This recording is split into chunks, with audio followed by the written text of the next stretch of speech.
What's going on, y'all? Check me out here, and in this video we are going to be talking about what is on my Samsung Galaxy S24 Ultra.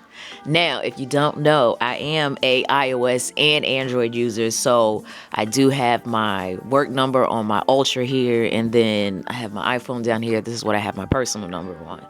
But the focus of this video is the S24 Ultra. We're gonna talk about the apps, my setup, my wallpapers, my lock screen, home screen, all of that. Now, I'm not sure when this video might hit the channel, but I know at the time of me filming this, Unpacked is right around the corner, so I'm excited for that. All right, but let's get into this.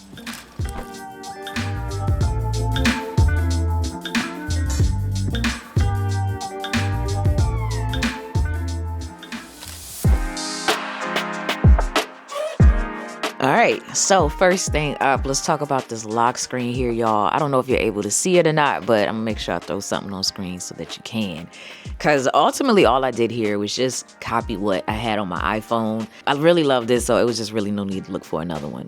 Now, I did get this wallpaper from Pinterest. That's where I have been getting a lot of my wallpapers lately.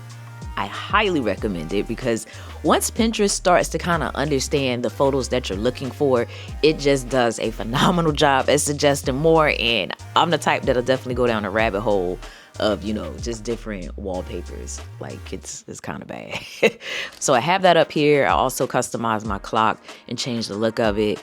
I kept my widget simple with the date and the weather. And yeah, and then just my calendar right there so I can know what's coming up next. But yeah, that's really it. Oh, in the bottom right corner, I do have quick access to Instagram. So as soon as I, press on that, it should open up to Instagram. Another thing that I did on my lock screen is use this app called Good Lock. If you have not heard of it, I highly recommend it. It's definitely one of those like top 3 apps I have to get on my phone once, I get one. But ultimately what it does is allow me to instantly open up a specific app based on the fingerprint that I'm using. So like right now I have it set so that my left finger will unlock my Notes app. Cause if I open up to anything else, sometimes I'll get distracted. So I feel like the best thing, especially for me to open up to sometimes, is the Notes app to go ahead and get my thoughts out quickly. But I like currently using the Google Keep app so that I can access my notes on my iPhone as well. I'm still sorting out a better way to keep them together. I had a way in the past, but I haven't used it in a long time. So I'm trying to update the bridge between these 2 platforms so that my information syncs a little bit better and easier, because it's hard when you jump between the 2, But yeah, all in all, that's really all I've done on my lock screen. So let's take a look at my home screen. All right, now let's jump into my home screen setup. So similar to my lock screen, simple, clean wallpaper from Pinterest. So yeah, did I get this from Pinterest? I think I got this wallpaper from Pinterest. But nonetheless, if you want the link to either of these, I'm gonna have it down below in the description box. So right now, I do not have a launcher running on my phone. Normally, I am running Nova Launcher or something like that up here, but I don't have that this time around. So it's just the default Samsung launcher, 1 page of apps, and then if I swipe over to the right, it gives me access to my news. So that's it. But the wallpaper's from Pinterest, I want to say, and I have my apps up here at the top. That is the Lux icon pack that we're seeing, and then at the bottom here I have a widget to Notion. So again, those random thoughts, like if something comes to mind, I got a creative idea or just something I don't want to forget, I can always hit that plus symbol and it will instantly open up a note in my Notion app. So I have all these different ways I can quickly get my thoughts out, because I've learned it's just so nice to be able to have a smooth and efficient way in multiple places to get my thoughts out. But app wise here, I have Google Chrome, and then I have Amazon, my photos gallery, all these other apps which are self-explanatory. All of these are like default apps, so to speak. Mine is Outlook. Outlook is what I'm currently using for my email. I may switch. I have jumped around between different ones and I've just kind of settled into Outlook for now. But if you got a suggestion of one I should check out, please let me know down below in the comment section, because I wouldn't mind switching it up, Next to that, I have my settings, TikTok, Threads. If you don't know me up there, you should definitely check me out. I'm on all 3 of those: TikTok, Threads, and Instagram. And my handle is the same on each. Check me out, TECHME0UT. And of course, it'll be linked down below in the description too. But under those apps, I have my Telegram app. So that's what I use for a lot of my like business communications. It's like WhatsApp, but I don't know, I like Telegram. I use WhatsApp too, but Telegram is the one I use the most. Not only can I send messages, I can make calls, I can send files. Like, it's basically like any other messenger app, but it's just business, you know? So that's how I use it. And then under that, I have my work folder. So inside of there, I have Canva. I've been leaning heavy into Canva lately, y'all.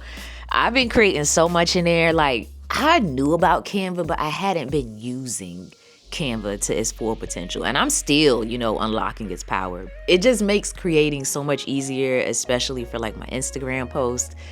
It actually makes it a bit more fun because it gives me like templates and just different ideas to kind of take some of the graphic design work off of my plate. So I can come into Canva, tell it that I want to make a Instagram post, and it will give me ideas as well as the appropriate size that I would need for my post. And I just replace the content. So that helps out a lot, especially if you are trying to get a lot of work done in a short amount of time.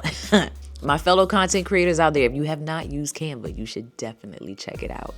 And it also will sync across your devices. So we love when the worlds blend, you know. Next to Canva, I have my Notion app. I am in and out of Notion. I love it, but sometimes it is more than what I need. And I have found myself going down this like Notion rabbit hole for months, and then I'll ease out of the app and then go back down the rabbit hole and then ease back out the app. So I don't know. It's something that I bounce in and out of. I've tried other apps to, you know, better manage things such as like Monday and Millinode and things like that. But Notion is the one that I tend to go back to the most, and it's just because it does so much. It has a database entry system, so like I can basically create different pages for my personal life and my work life. I can come in here and create a content schedule, actually create a template for my videos so that like every time I want to do a video, I don't have to recreate. I don't have to create the layout every single time. I just go in there and replace the text. Yeah, I hope that made sense. I feel like I was talking in circles. Yeah, I like Notion. I still do recommend it. I just use it differently now. And then next to Notion, I have my YouTube studio.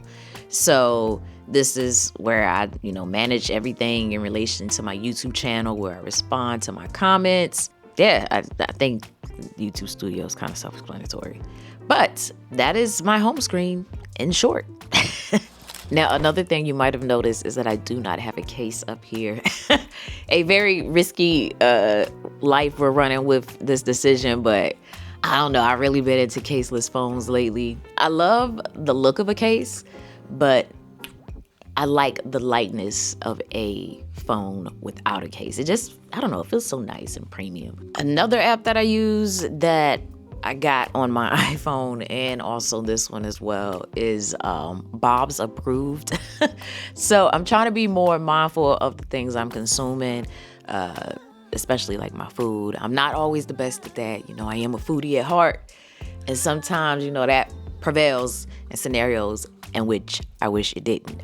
But ultimately, I am trying to be more aware of what's in the label of the foods that I'm buying. So this app, Bob's Approved, it lets me scan the barcode on different things that I buy, like drinks or chips or whatever, and it'll let me know if the item has any ingredients that aren't good for me. It'll highlight it and also tell me why it's not good. So I like using this. And then I recently started using this app called Think Dirty, and the difference seems to be Think Dirty is more so for like products and less about food. I don't know, I could be mistaken. Like I said, I just started using it. So nonetheless, Think Dirty lets you also scan products and let you know if anything is harmful in them. And not only can you scan products, but you can also type it in and search for it as well on both of these. Another app that I have up here that I like is Capcut. So that's what I use to edit my videos. Again, It's an app that works on everything. So it lets me import my footage. I can cloud sync my projects, but it has all these different like templates, similar to Canva, where you can go in, select it, and replace what's in it with your own videos and pictures. So it eliminates some of the work that I would normally have to do. But outside of the templates, I love the editing options in here. I love the transitions. I like the filters and just the overall flow of everything, because there's so many different options of what you can do in here. So I highly recommend that you check it out. It is free and definitely worth downloading. Another app up here that I'm happy to see is Blackmagic.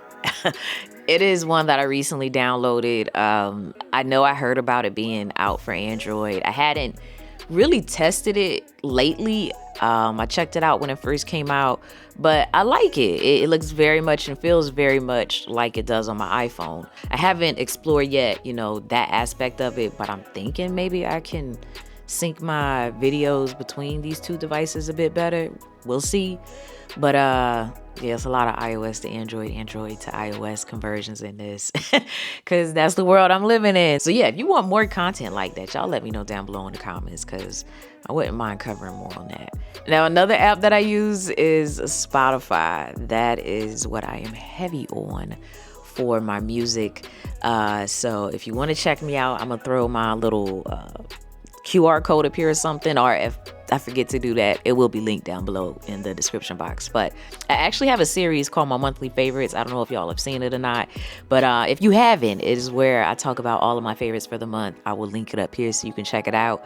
But another thing I share in that video are my music favorites for the month. So Spotify is where I create those playlists, and it's where I do a lot of my, listening currently, but I still do use Apple Music as well. So I'm in both of those apps. Now, another thing that I have set up on my phone is this edge drawer here. So I have it set up so that when I swipe in, it pulls up these three things. I'm not sure if you can see it, but I'm gonna throw it on screen so you can see it better. But all I put in here were apps that I would probably have in my dock down here. So currently it's my phone app, my settings, my messages, and the Google Play Store. Yeah, it'll probably change, but that's where we at right now. But yeah, that's gonna do it for this one, y'all. Everything that I talked about will be linked down below, and if I happen to forget something, feel free to shoot me a comment down below in the comment section, and also feel free to check me out on Instagram and Threads as well.